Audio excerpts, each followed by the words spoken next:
When I was a senior in high school, I ate lunch with the freshmen. At the beginning of the year, I had met a group of girls at a school retreat. I just really loved talking to them. They had so many questions and funny thoughts, and when that weekend came to a close, I still felt like there was so much more left to hear and say. One's freshman year of high school is the beginning of the rest of their life. It is like everyone hits the reset button, making it one of the most influential times in a person's life. When I was a freshman, I really looked up to my older brother, but none of the girls in his grade were great role models. I would have given anything to have someone take me by the hand, give me advice, and tell me that everything was going to be okay. So I decided to be that for those girls, and they agreed to let a rando senior eat lunch with them. Throughout the year, the content of our conversations was relatively consistent. Cute boys, teachers that were just so unfair, and the usual high school rumor mill. Throughout all of our conversations, I realized one great thing these girls desperately needed: truth.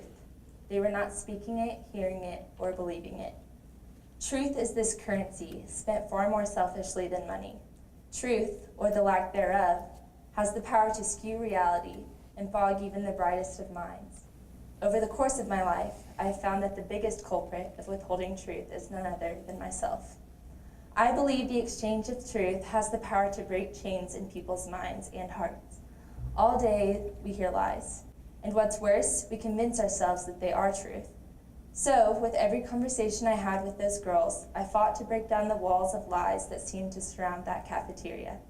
Their mindset of what beauty looked like and their expectations of what success meant held them captive to believing their worth came from things like their boyfriend or their grades.